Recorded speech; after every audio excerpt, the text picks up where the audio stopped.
할렐루야. 우리 옆에 있는 분들 함께 인사하겠습니다. 사랑합니다. 또 축복합니다. 잘 오셨습니다. 사랑합니다. 축복합니다. 잘 오셨습니다.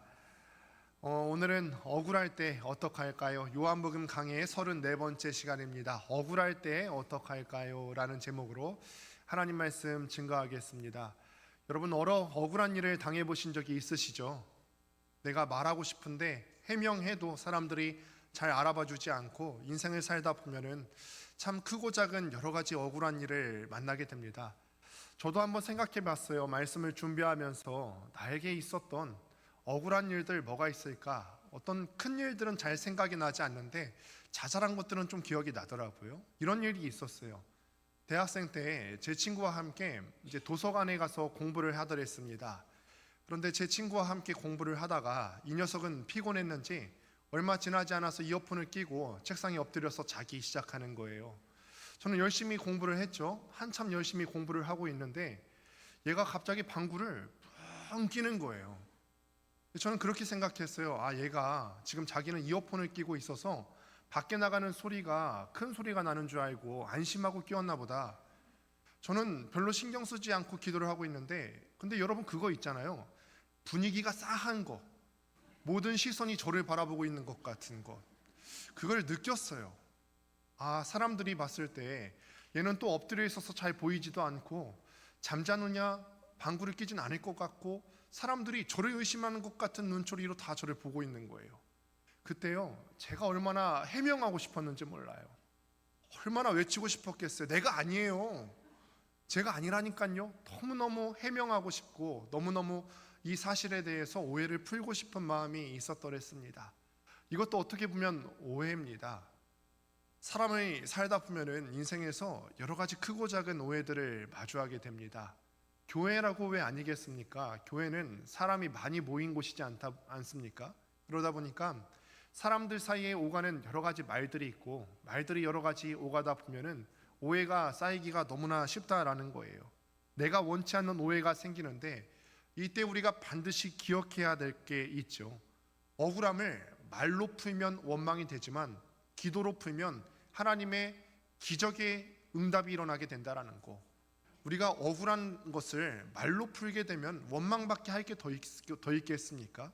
그런데 하나님 앞에 기도로 풀면은 하나님의 기적이 그 가운데서 일어나게 된다라는 사실입니다. 사람이 우리가 살다 보면 누구나 한 번쯤 억울한 일을 겪습니다. 내가 진심을 다해서 사람을 대했는데도 왜곡돼서 돌아오기도 하고요. 또는 열심히 했는데도 열심히 하지 않은 것이냐 오해를 받기도 하고요. 정직하게 살았는데 나는 거짓된 것을 행하지 않았는데도 오히려 불이익을 당하는 것을 경험하게 됩니다. 그럴 때 사람들은 본능적으로 이렇게 대답하는 거예요. 하나님, 나에게 어떻게 이런 일이 생길 수 있죠? 신앙생활하고 정직하게 했으면 하나님께서 정직하게 살았던 내 삶에 대해서 더 보상하셔야 되는 거 아니에요? 그런데 왜 하나님께서 내 삶에 이런 일들이 일어나게 되는 거죠? 왜 이런 억울한 일을 내가 당하게 하시는 거예요? 불공평하지 않습니까? 그런데 여러분, 성경을 보시면요, 성경에 억울한 일을 당한 사람이 굉장히 많이 있음을 보게 됩니다. 요셉이 그렇지 않았습니까? 요셉이 형들의 미움을 사서 애굽으로 노예로 팔려가서 노예로 팔려간 것도 억울한데 더러운 누명을 쓰고 감옥에 가지 않습니까? 다윗도 그랬습니다. 다윗이 잘못한 게 아무도 없음에도 불구하고 사울에게 미움을 받아서 정말 목숨을 노리는 대적들에게 쫓기는 도망자 신세가 되지 않았습니까? 오늘 보니까 예수님도 그래요. 예수님께서도 그분은 죄가 없으셨는데 죄인의 자리에 서셨습니다. 정말 너무너무 억울한 일을 당한 사람들이 많다라는 것이죠. 그래서 오늘 함께 보신 요한복음 19장 말씀을 보시면 요한복음 19장은 인류 역사상 가장 부당한 재판의 현장 가운데 와 있습니다. 가장 억울한 일을 당하는 재판의 현장 가운데 있는 것이죠. 예수님은 침묵하셨고 사람들은 소리쳤어요. 예수님은 죄가 없으셨지만 예수님께서는 죄인의 자리에 서셨습니다. 이 부당함의 정점에서, 이 억울함의 정점에서 과연 예수님은 어떻게 반응하셨을까? 우리는 예수님을 따르는 예수의 제자들인데 억울한 상황을 많이 만나는 우리들은 예수님의 태도를 배워야 되는 것이죠. 그래서 오늘 이 말씀을 보면서 예수께서 과연 이 억울한 일을 당하셨을 때 어떻게 반응하셨는지를 함께 살펴보며 우리가 억울한 일을 당할 때 어떻게 해야 되는지를 함께 볼 수 있는 시간 되시기를 소망합니다. 우리 주님께서 빌라도의 법정에 서셨어요. 빌라도는 예수님께서 죄가 없는 것을 알았습니다. 그래서 유월절 관례, 그러니까 유월절이 되면은 사람들이 원하는, 군중들이 원하는 죄수 중에 한 명을 놓아주는 관례를 이용해서 예수님을 놓아주기를 원했습니다. 예수님의 맞은편에는 흉악한 강도였던 바라바가 있었기 때문에 빌라도는 이렇게 생각했죠. 사람들도 저 사람이 죄가 없는 것을 알기 때문에 사람들도 분명히 죄가 없는 예수님을 풀어주기를 원하겠지. 그러나 상황이 다르게 흘러가는 거예요. 빌라도가 기대했던 바와는 다르게 흘러갑니다. 빌라도는 군중들이 죄가 없는 예수님을 놓아줄 것을 기대했지만 사람들은 바라바를 놓아줄 것을 요청합니다.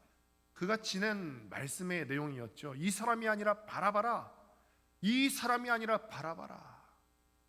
사실 우리가 지난 시간에 함께 살펴보았지만 우리가 바로 흉악한 바라바와 같은 사람들이었다라는 것을 지난 시간에 살펴보았어요. 바라바가 자유를 얻을 수 있었던 이유는 바라바 자신의 능력 때문에 그런 것이 아니라 아무 죄 없으신 예수님께서 바라바의 자리에 대신 서셨기 때문에 바라바가 자유를 얻고 풀려날 수 있었죠. 마찬가지로 2000년이 지난 오늘날 흉악한 강도 같은 바라바와 같은 우리가 생명을 얻고 구원을 받고 자유를 얻을 수 있었던 이유는 예수님께서 우리 대신 십자가를 지셨기 때문인 줄 믿습니다. 예수님께서 우리 대신 죽으셨기 때문에 우리가 생명을 얻게 된 줄로 믿습니다. 그런데 여러분, 우리가 예수님의 자리에 있었다면 어떤 마음일 것 같으세요? 우리가 그 자리에 2000년 전으로 돌아가서 예수님의 자리에 섰다면 어떤 마음이었을까? 나는 죄가 없어요. 나는 아무 죄가 없는데 군중들이 말하기를 이 사람이 아니라 바라바라. 나는 죄가 없는데요. 죄인의 자리에 서야 될 아무런 이유가 없는데요. 흉악한 강도를 풀어달라고 해요. 그럼 너무 억울하지 않을까요? 나 대신 바라바를 풀어달라고 하는 저 군중들의 얼굴을 보기도 너무너무 싫을 것 같아요. 그런데 이게 끝이 아닙니다. 그리고 오늘 말씀이 이렇게 시작되는 거죠. 1절을 보시면 이렇게 시작하죠. 이에 빌라도가 예수를 데려다 채찍질하더라. 예수님은 아무 잘못이 없으셨어요. 이 사실을 로마의 총독이었던 빌라도도 알았기 때문에 3번에 걸쳐서 이 사람에게서 내가 아무 잘못도 보지를 못하였노라. 이 사람에게 죄가 없음을 내가 안다. 3번이나 얘기를 했었죠. 그런데 그분이 매를 맞습니다. 군인들은 가시로 관을 엮어서 그분의 머리에 관을 씌우고 자색 옷을 입혀서 그를 희롱합니다. 그리고 손바닥으로 예수님을 때리며 말하는 거죠. 유대인의 왕이여 평안할지어다. 유대인의 왕이여 평안할지어다. 이거는 로마의 병사들이 예수님을 정말 왕으로 존경해서 하는 말이 아니에요. 예수님께서 평상시에 불리셨던 것, 유대인의 왕이라고 불리셨던 그걸 가지고 지금 로마 병사들이 조롱하고 희롱하는 거예요. 그들은 예수님의 왕되심을 비웃고 조롱하고 희롱했어요. 그런데 여기서 예수님께서 어떻게 반응하시죠? 오늘 말씀 보시면 예수님께서 어떻게 반응하세요? 아무런 말씀도 하지 않으시는 거예요. 아무런 말씀도 하지 않으세요. 변명하지 않으십니다. 항변하지 않으셨어요. 왜 그러셨을까요? 예수님께서 지금 자포자기하는 마음에서 침묵하시는 걸까요? 어차피 지금 이 상황 가운데서 빌라도의 법정에서 사형을 받기로 언도된 이상 나는 어차피 항변해봤자 소용없어. 변명해봤자 소용없어. 내가 변명해도 이 상황이 바뀌지 않아. 이런 자포자기하는 심정에서 예수님께서 아무 반응을 하지 않으시는 걸까요? 아니에요. 이 침묵은요, 포기의 침묵이 아니라 믿음의 침묵이었어요. 포기의 침묵이 아니라 믿음의 침묵이었습니다. 이사야 53장 7절 말씀을 보면 이미 아주 오래전에 선지자 이사야를 통해서 예수님께서 침묵하실 것에 대해서 예언하십니다. 같이 한번 말씀을 보도록 하겠습니다. 함께 읽습니다. 시작. 그가 곤욕을 당하여 괴로울 때에도 그의 입을 열지 아니하였으며 마치 도수장으로 끌려가는 어린 양과 털 깎는 자 앞에서 잠잠한 양같이 그의 입을 열지 아니하였도다. 그의 입을 열지 아니하였도다. 여러분, 억울한 일 당하면 가장 먼저 하고 싶은 게 어떤 거예요? 억울한 일 당하면 뭐 하고 싶죠? 일단 해명하고 싶어요. 변명하고 싶거든요. 내가 억울한 일 당했을 때 상황이 바뀌지 않더라도 이 억울한 마음을 한마디라도 해명하지 않으면 내 가슴이 터져서 죽을 것 같거든요. 해명하고 싶어요. 내가 잘못한 게 아니에요. 내 잘못이 아니거든요. 사실 나 때문이 아니에요. 사실은 이렇게 된 일입니다. 한마디라도 해명하지 않으면 내 마음이 터져서 미칠 것 같아요. 이렇게 한마디도 하지 못한 채 억울한 일을 당하면 너무너무 억울한 거죠. 그런데 여러분 꼭 기억하셔야 할 것이 있습니다. 하나님께서는요, 우리가 침묵한다고 하나님도 침묵하시는 것이 아니라 언젠가 진실을 드러나게 하실 거라는 사실입니다. 우리가 지금은 아무 소리도 하지 않아도 언젠가 하나님께서는 기억하셔서 언젠가 하나님께서 진실을 드러내실 것입니다. 미국의 제16대 대통령이었던 에이브러함 링컨, 그는 정치 생활을 하면서 참 많은 비난과 조롱과 멸시를 받았던 사람입니다. 그가 상원의원 선거 시절에 이런 일이 있었어요. 그를 멸시하고 시기하고 질투했던 무리들이 그에게 대해서 흑색 비방을 하기 시작하는 거예요. 링컨은 위선자다. 그는 가난한 집안에서 자라났기 때문에 그는 아무 조건을 자격을 갖추지 못한 사람입니다. 그러자 링컨의 측근에 있던 사람들이 링컨을 걱정하면서 말하기 시작하는 거죠. 우리가 지금 뭐라도 말해야 되지 않을까요? 해명문이라도 내야 되지 않겠습니까? 사람들이 오해하기 시작하는데 우리가 이 억울한 자리에서 뭔가 얘기해야 되지 않을까요?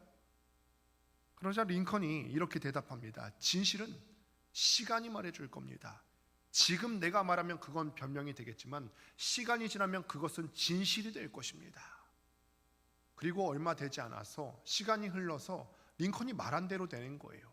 아무 대답도 하지 않았고 침묵을 지켰지만 시간이 지나서 진실이 드러나게 됐고, 사람들은 훗날 링컨을 이렇게 불러서 그에게 별명을 불러서 말하기를 이렇게 불러요. 정직한 에이브. 에이브럼 링컨이니까 정직한 에이브, 정직한 링컨으로 불리기 시작했다라는 거예요. 여러분 이걸 기억하시길 바랍니다. 억울한 상황 가운데서 우리는 잠시도 못 기다리고 변명하고 싶어요. 해명하고 싶습니다. 내 잘못이 아니에요. 사실은 이렇거든요. 이게 맞는 거예요. 그러나 우리가 경험하셔서 알겠지만 감정이 있는 상태에서의 해명은 더 큰 오해와 갈등으로 이어지기가 쉬워요. 나도 지금 감정이 있어서 그 오해를 풀어준다 한들 평범한 어조로 나가진 않거든요. 억양이 고조돼서 나가기 마련이에요. 그러니까 우리가 감정이 있는 상태에서 해명을 하면 이 해명은 더 큰 오해와 더 큰 갈등으로 이어지기 쉽습니다. 이때 잠깐 침묵하면요, 언젠가 정의로우신 하나님께서 진실을 드러내 주실 거예요. 예수님께서도요 아무 말씀하지 않으셨어요. 왜냐하면 예수님께서는 하나님의 정의로움을 믿었기 때문에 그렇습니다. 하나님의 계획을 믿었기 때문에 그렇습니다. 공의로우신 하나님께서 언젠가 이 모든 일의 사건의 전말을 드러내 주실 것을 믿었기 때문에, 하나님께서 진실을 드러내 주실 것을 믿었기 때문에 예수님께서는 침묵을 지킬 수 있었던 거죠. 여러분 기억하십시오. 우리가 억울함 앞에서 침묵하면 약한 거라고 생각하기 쉬워요. 그러나 억울함 앞에서의 침묵은 약함이 아니에요. 그것은 하나님을 신뢰하는 믿음의 강함입니다. 억울할 때의 침묵은 기억하십시오. 하나님 앞에서의 믿음의 강함이라는 사실을 기억하십시오. 예수님은 사람에게 변명하지 않으셨습니다. 왜냐하면 사람의 판단보다 하나님의 판단이 더 옳음을 믿으셨기 때문에 그런 거죠. 억울한 일 속에서도 침묵하며 하나님을 바라볼 수 있는 사람, 억울한 상황 가운데서도 잠깐 침묵을 지키면서 하나님의 일하심을 기다릴 수 있는 사람은 약한 사람이 아니라 믿음이 강한 사람이에요. 저는 여기 계신 우리 모두가 억울한 상황 가운데서도 하나님을 신뢰하며 언젠가 진실을 드러내 주실 하나님을 믿으면서 침묵을 지킬 수 있는 지혜를 배울 수 있게 되길 주님의 이름으로 축원합니다. 우리가 또 기억해야 될 사실이 하나 있습니다. 그 사실은 억울해 보이는 그 상황 가운데서도 하나님의 역사는 진행이 된다라는 것입니다. 그 상황 가운데서도 하나님은 일하고 계신다는 거예요. 우리는 이렇게 생각하기 쉽거든요. 막 억울한 일을 당해요. 신앙을 잘 지켰는데도 억울한 일을 만나게 돼요. 그럴 때 하나님이 어디 계시냐면서, 하나님이 도무지 살아계시기는 한 거냐면서, 하나님께서 이 상황 가운데서 일하고 계신 거 맞습니까?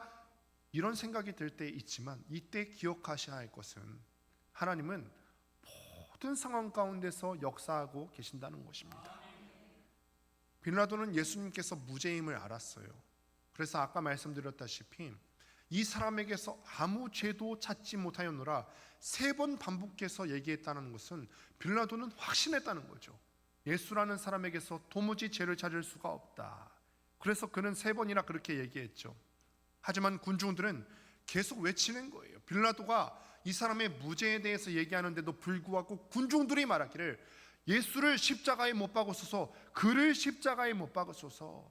사람들이 외치기 시작해요. 빌라도는 오늘 말씀을 보니까 그들이 외치기 시작할 때 두려웠다라고 그래요. 왜 두려웠을까? 빌라도는 로마에서 유대 지역에 파견된 로마의 총독입니다. 로마 황제의 권위로 그 지역 전체를 다스릴 수 있는 그 지역의 최고 실력자예요. 그런데 그가 왜 두려웠을까? 그 로마에서 파견한 유대 총독의 자리는 독이 든 성배와 같은 자리입니다. 오늘도 그렇지만요, 당시 유대 지역, 이스라엘 지역은요 화약고와 같은 지역이에요. 당시 로마 제국은요 점령하는 지역마다 점령지 사람들에게 강요합니다. 황제를 숭배할 것을 강요합니다. 황제를 신처럼 숭배할 것을 강요했어요. 그런데 유대인들은 그럴 수가 없었죠. 왜 그렇죠? 유대인들은 하나님 유일신 사상에 가졌기 때문에 황제를 숭배하는 일에 굴종할 수가 없었어요. 그래서 그들은 반항하기 시작해요. 쿠데타를 일으키기 시작하고요, 민중 봉기를 일으키기 시작하고 사람들을 모아서 반란을 일으키기 시작합니다. 종교적인 이유 때문에 여러 차례 반란이 일어난 적이 있는 곳이에요. 그래서 당시 유대에 파견된 로마 총독이 해야 될 가장 시급하고 중요한 일이 있다면 민중 봉기를 막는 일입니다. 빌라도도 똑같은 압박을 받는 거죠. 군중들이 막 들고 일어나기 시작해요. 막 떠들기 시작하는데 빌라도는 여전히 예수님의 무죄임을 알았어요. 그러자 민중들이 오히려 빌라도를 겁박하는 거죠. 그러고도 당신이 가이사의 충신입니까? 오늘 말씀 보니까 그렇게 얘기하잖아요. 여차하면 민중봉기 일으킬 태세죠. 그러니까 지금 빌라도는 두려운 거죠. 그가 지금까지 잘 유지했던 그 치안과 평안이 예수라고 하는 한 젊은 청년에 의해서 산산조각날 위기에 처했습니다. 빌라도는 예수가 죄가 없는 걸 알았지만 군중들의 반응을 보니까 예수를 석방할 수밖에 없었어요. 괜히 예수를 변호하다가는 자기가 지금까지 쌓아놓은 모든 지위와 정치적인 자리와 가지고 있던 모든 것을 잃을 수도 있겠다라고 하는 두려움이 그를 엄습합니다. 그래서 그는 결국 예수님을 넘깁니다. 그러나 예수님은요, 이것조차도 이렇게 말씀하세요. 11절 말씀을 같이 한번 화면을 보고 읽습니다. 시작. 위에서 주지 아니하셨더라면 나를 해할 권한이 없었으리니 그러므로 나를 내게 넘겨준 자의 죄는 더 크다 하시니라. 아멘. 무슨 뜻입니까? 빌라도가 지금 이렇게 하는 것조차도 하나님께서 허락하신 상황 가운데서 하는 거라는 거예요. 예수님이 지금 억울하세요. 억울한 상황 가운데 놓였어요. 아무 죄가 없는데 지금 사람들로 하여금 죄인의 저의 자리에 서게 생겼습니다. 그런데도 예수님께서 말씀하시기를 이 모든 억울한 상황까지도 위에서 주지 아니하셨더라면 일어나지 않았을 건데 하나님의 다 주권 가운데 이 일이 일어나고 있는 것이다. 세상은 불공평해 보이지만 이 불공평 속에서도 하나님의 뜻은 움직이십니다. 모든 억울해 보이는 상황까지 하나님의 다스림 안에 있다라는 거예요. 그 속에서도 하나님은 하나님의 뜻을 이루어가고 계신 줄 믿습니다. 요셉의 경우를 한번 보십시오. 얼마나 억울해요. 요셉이 뭐 잘못한 게 있습니까? 저는 요셉의 이야기를 보면서 이런 아빠가 되면 안 되겠다라는 생각을 많이 해요. 사실 요셉의 이야기에서 잘못은 아빠가 했죠. 왜 편애합니까? 요셉이 잘못한 거는 아무것도 없고 아버지가 다른 형제들보다 요셉을 편애했기 때문에 형들이 시기하지 않습니까? 그런데 그 형들의 시기심 때문에 요셉은 애굽의 노예로 팔려가게 되었고 보디발의 집에서 여주인을 성추행하려고 했던 더러운 누명을 쓰고 감옥에 가게 됐어요. 이 가운데서 요셉이 잘못한 게 뭐가 있죠? 아무것도 잘못한 게 없어요. 그렇게 요셉은 17세에 애굽으로 노예로 팔려가서 총리 대신이 되는 30세가 되기까지 13년 동안을 노예로 감옥에서 시간을 보내게 됩니다. 그 어린 나이에 얼마나 억울하고 무서웠을까요? 17살 나이 얼마나 어린 나이에요. 얼마나 억울했을까요? 그런데 훗날 요셉이요, 형제들에게 이 모든 시간을 돌아보면서 이렇게 고백하는 거예요. 창세기 50장 13절 20절 말씀을 같이 한번 보겠습니다. 창세기 50장 20절 함께 읽습니다. 시작. 당신들은 나를 해하려 하였으나 하나님은 그것을 선으로 바꾸사 오늘과 같이 많은 백성의 생명을 구원하게 하시려 하셨나니. 아멘. 하나님은 그것을 선으로 바꾸사. 하나님은 그것을 선으로 바꾸사. 하나님은 억울한 상황을 선으로 바꾸사. 할렐루야. 하나님은 우리에게 있는 모든 억울한 상황들을 언젠가는 진실로 드러내 주실 것이고, 그 모든 억울한 상황조차도 다스리셔서 선으로 바꾸사, 선으로 바꾸어 주실 줄을 믿습니다. 사랑하는 성도 여러분, 우리 인생의 순간에도 이런 일들이 많죠. 왜 없어요? 나는 사람을 대할 때 진심으로 대하는데 저 사람은 나의 진심을 왜곡되게 대할 수도 있고요, 또 열심히 일했는데도 불구하고 일이 꼬이는 경우를 우리가 마주합니다. 그때 하나님이 침묵하시는 것처럼 느껴져요. 그러나 우리가 꼭 기억하셔야 될 것은 그 모든 억울해 보이는 상황까지도 하나님께서 다스리고 계신다. 보이지 않아도요, 들리지 않아도 하나님의 뜻은 우리의 인생 가운데서 흐르고 계십니다. 그러니 조금만 참으세요. 조금만 참으십시오. 조급한 사람들은요, 하나님이 일하시는 것을 보지 못해요. 왜 그렇죠? 성급한 사람들은 하나님이 일하시는 것을 못 봐요. 왜 그렇습니까? 하나님이 일하시기 전에 자기가 먼저 행동해 버리거든요. 하나님이 먼저 말씀하시기 전에 자기가 먼저 말해 버리거든요. 그러니 하나님이 일하실 틈을 보지 못하는 거예요. 성급한 사람들은요, 하나님이 일하심을 보지 못해요. 하나님이 일하시기 전에 자기가 먼저 움직여서 모든 일을 망쳐버리는 거예요. 하나님이 일하실 것입니다. 하나님이 선으로 바꾸어 주실 거예요. 하나님이 먼저 말씀하시기 전에 먼저 말하지 마십시오. 하나님이 먼저 움직이시기 전에 먼저 움직이지 마시길 바랍니다. 하나님께서 일하실 것을 신뢰하며 잠깐 침묵하실 수 있는 여러분들 되시기를 바랍니다. 결국 빌라도는 예수님을 십자가에 넘깁니다. 사람들이 봤을 때 예수님이 패배한 것처럼 보입니다. 억울한 걸 참았더니요, 억울한 걸 참으면 상을 주셔야 될 텐데 참았더니 오히려 돌아온 것은 십자가 죽음뿐이었어요. 그런데 바로 그 순간에 하나님의 구원이 완성되어 가고 있었어요.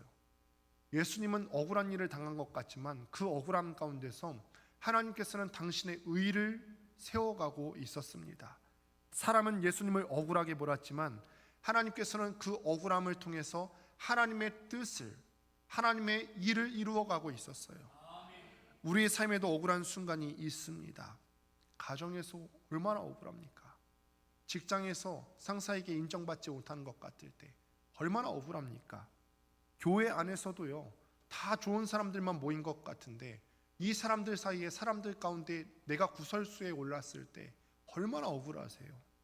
그럴 때 우리는 쉽게 무너집니다. 하나님, 왜 내 인생 가운데 이런 억울한 일이 생깁니까? 하나님, 내가 지금 잘하려고 하는데 왜 나에게 이런 일이 생기는 거죠?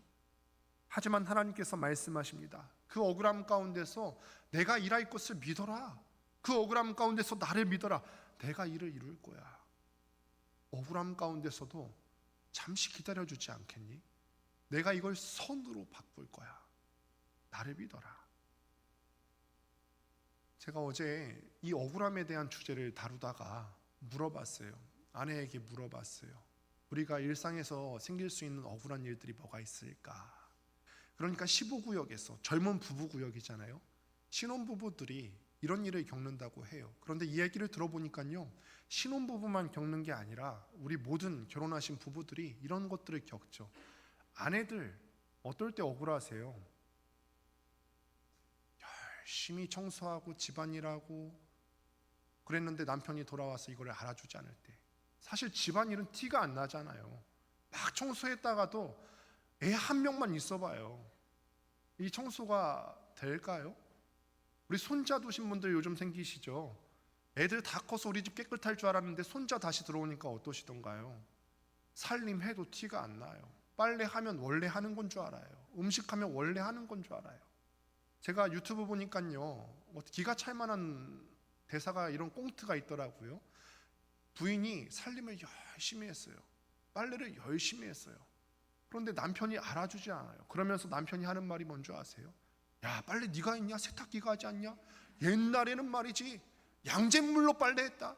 네가 지금 편해서 그런 거야. 이런 꽁트가 있다라는 거예요. 여러분, 남편들이 알아주셔야 됩니다. 더 많이 알아주십시오. 마음으로 알아주는 건 알아주는 게 아니에요. 여러분, 지금 우리가 마음으로 알아준다 생각하시잖아요. 마음으로 알아주는 거는 뭐다고요? 알아주는 게 아니다. 여보 참 고생했어, 수고했어. 오늘 돌아가시면 그렇게 하실 거죠? 우리 집이 이렇게 깨끗할 수 있었던 이유는 여보 덕택이야. 우리 집이 여기까지 올 수 있었던 이유는 여보 덕택에 여기까지 왔어. 이렇게 우리가 말씀을 들었으면 실천해야 되지 않습니까? 이렇게 고백했으면 좋겠습니다. 남편들도 억울하죠. 남편들 직장에서 얼마나 힘드세요. 상사들한테 내가 하지 않은 일까지 다 오해받고요.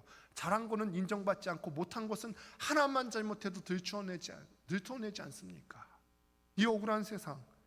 그래서 어떤 남편들은요, 직장에서도 인정받지 못하는 것 같고, 또 가정에서도 인정받으면 좋은데 직장에서도 인정 못 받고 가정에서도 인정 못 받으니까 어떤 사람도 그렇게 말하대요. 내가 돈 버는 기계같이 느껴진다. 삶의 의미를 못 찾겠다라는 거죠. 아내분들도 실천사항입니다. 한 주간 그렇게 고백하시는 거예요. 여보 참 수고했어. 우리를 위해서 이렇게 수고해줘서 고마워. 그렇게 함께 나누고 적용했으면 좋겠습니다. 이 모든 억울한 상황 가운데서 우리가 믿음으로 고백하십시오. 억울한 일을 겪을 때마다 억울한 상황 가운데서 믿음을 선택하는 거예요. 내가 이 억울한 감정을 분노로 터뜨릴 것인가, 아니면 믿음으로 선택할 것인가. 하나님, 우리가 이 억울한 상황 가운데서도 하나님께서 일하실 것을 믿습니다. 이 모든 것을 선으로 바꾸어 주실 것을 믿습니다. 억울한 감정에 사로잡혀 있으면 원망밖에 남지 않습니다. 억울함은요, 우리를 묶지만 믿음은 우리를 해방시키는 줄 믿습니다. 선택하는 거예요. 억울한 자리를 도망치지 마십시오. 그 자리는 우리가 오히려 하나님을 가까이 할 수 있는 자리입니다. 그곳에서 우리가 믿음을 선택할 때 하나님은 그 상황 가운데서 하나님의 놀라운 역사를 이루어 가실 줄을 믿습니다. 그렇다면 억울할 때 우리가 해야 될 일이 무엇일까? 억울할 때 여러분, 해명하고 싶다고 하잖아요. 아까 그러셨죠? 말하고 싶다고. 그런데 이 말을 보통 누구에게 하고 싶죠? 친구한테 하고 싶어요. 억울하면 전화기 붙들고 사람들한테 얘기하고 싶고, 억울하면 카페에 불러서 사람들한테 그 억울한 일을 2시간이고 3시간이고 계속 얘기하고 싶어요. 그래서 카페에 가끔 가 있다 보면요, 다른 사람, 모르는 사람 얘기 들어보면 억울한 일 말하는 사람들이 의외로 많더라고요. 그런데 여러분 기억하십시오. 사람에게 하소연하면 원망이 되지만 하나님에게 하소연하면 기도가 됩니다. 기억하십시오. 하나님에게 하소연하면 기도가 돼요. 사람에게 하소연하면 감정이 계속해서 폭발되고 원망이 더 쌓여가지만 하나님에게 하소연하면 우리의 억울함이 기도가 되는 줄 믿습니다. 다윗이 억울한 일을 당할 때마다 하나님께 나아갔습니다. 다윗이 하나님께 했던 기도의 내용을 함께 보실까요? 이렇게 기도합니다. 주께서 나를 판단하시며 주의 눈으로 공평함을 살피소서. 내가 나의 완전함에 행하였으며 흔들리지 아니하고 여호와를 의지하여 싸우니 여호와여 나를 판단하소서. 여호와 나의 하나님이여 주의 공의대로 나를 판단하사 그들이 나로 말미암아 기뻐하지 못하게 하소서. 다윗은 사람에게 복수하지 않습니다. 대신에 그는 하나님께 맡겼습니다. 나를 판단하소서. 하나님께서 나를 판단해 주십시오. 그리고 그 믿음이 그를 지켰습니다. 억울함을 마음에 품고 있으면 병이 듭니다. 그러나 억울함을 기도로 바꾸면 그 마음이 회복이 되는 줄 믿습니다. 기도는 억울함을 하나님께 맡겨드리는 영적인 호흡이에요. 기도는 내가 하겠다, 내가 한번 풀어보겠다라고 하는 것이 아니라 하나님이 하실 것이다 라고 하는 믿음의 고백입니다. 여러분 혹시 이번 주 가운데 마음에 억울한 일이 있으십니까? 사람에게 하소연하면서 원망하지 마시고 하나님께 하소연하셔서 기도로 우리의 마음의 병을 풀어낼 수 있게 되기를 간절히 축원합니다. 우리의 억울함을요, 주님께서 모르셔서 하시는 말씀이 아니에요. 제가 이렇게 앞에서 말씀드리면 목사님이 몰라서 하는 얘기지 하나님이 우리의 억울함을 아시겠어? 그러나 우리가 오늘 말씀 통해서 보시잖아요. 주님은요, 이 땅에 육신의 몸을 입고 오셔서 이 세상 사람들이 겪어야 되는 모든 억울한 일을 다 겪으신 분이에요. 예수님이 잘못한 게 뭐가 있는데요? 태어나 봤더니요, 나라가 로마라고 하는 강대한 나라에 대해서 지배를 받고 있고요, 억울해요. 내가 지금 죄를 아무것도 짓지 않았는데 죄인의 자리에 서게 되었고요, 억울해요. 3년 동안 나를 따라왔던 그 제자들은요, 이 어려운 일 하나를 같이 넘지 못하고 배신해서 도망가요. 억울해요. 그리고 자신은 끝내 억울함을 풀지 못하고 십자가에 못 박혀 죽게 되죠. 억울합니다. 그분은 죄가 없으셨지만 죄인의 자리에 서셨어요. 그렇다면 예수님께서 과연 왜 이 억울한 자리에 서셨을까? 바로 우리의 억울함을 대신 지시기 위해서 그렇습니다. 그분은 우리 대신 모욕을 받으시고 우리가 감당해야 되는 억울함의 자리에 대신 서셨습니다. 그래서 오늘도 우리가 억울한 일을 당하지만 억울함 속에서도 다시 일어날 수 있는 거죠. 사랑하는 성도 여러분, 하나님께서 아십니다. 하나님께서 여러분들의 억울한 상황을 아십니다. 하나님께서 우리의 이해하지 못하는 상황을 다 이해하고 계십니다. 사람은 몰라도요, 하나님은 알고 계십니다. 남편은 몰라도요, 아내는 몰라도요, 하나님께서는 남편도 모르는, 아내도 모르는 나의 억울함을 알고 계십니다. 억울한 일을 당할 때마다 이렇게 기도하십시오. 하나님은 아시죠. 사람들은 몰라도 하나님 아시지 않습니까? 제가 흔들리지 않게 믿음으로 선택하며 나갈 수 있도록 도와주옵소서. 하나님은 그 기도를 들으시고 때가 되면 그것을 요셉이 했던 고백처럼 선으로 바꾸어 주시는 역사가 우리 삶 가운데 있게 될 줄로 믿습니다. 억울함 속에서도 믿음을 지킨 사람에게 하나님께서는 언젠가 의의 면류관을 씌워 주실 것입니다. 말씀을 맺습니다. 오늘 본문은 단순한 역사 이야기가 아닙니다.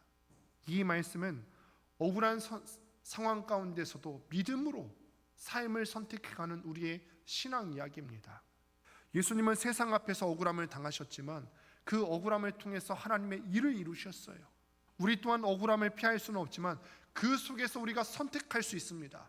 우리가 계속 억울한 마음을 갖고 원망하는 마음을 쌓아갈 것인가, 교회를 원망하는 마음을 쌓아가고요, 사람을 원망하는 마음을 쌓아가고요, 담임 목사님 저를 원망하는 마음을 쌓아가고요, 남편을 원망하는 마음을 쌓아가고요, 아내를 원망하는 마음을 쌓아갈 것인가, 아니면 믿음으로 선택할 것인가. 이 억울한 상황을 하나님께서 아시고 선으로 바꾸어 주실 것을 믿음으로 선택할 수 있게 되길 바랍니다. 억울한 자리에 계신 분들이 계십니까? 하나님이 알고 계십니다. 사람은 몰라도 하나님이 아십니다. 지금은 답이 없어 보여도 하나님께서는 반드시 당신의 때에 갚으시는 줄 믿습니다. 그러니 억울함 가운데서도 주님을 신뢰하시고 침묵 가운데서 하나님의 일하심을 기다리십시오. 그리고 이렇게 고백하십시오. 주님, 사람은 몰라줘도 주님은 아십니다. 세상은 불공평해도 주님은 공의로우십니다. 저는 오늘도 이번 주도 주님을 신뢰하며 나아가겠습니다. 그 믿음이 여러분을 지켜줄 줄 믿습니다. 그러므로 이번 한 주 살아가실 때 억울한 상황 가운데서도 하나님이 일하실 것을 신뢰하며 나아갈 수 있는 여러분들 되시기를 주님의 이름으로 축원합니다. 기도하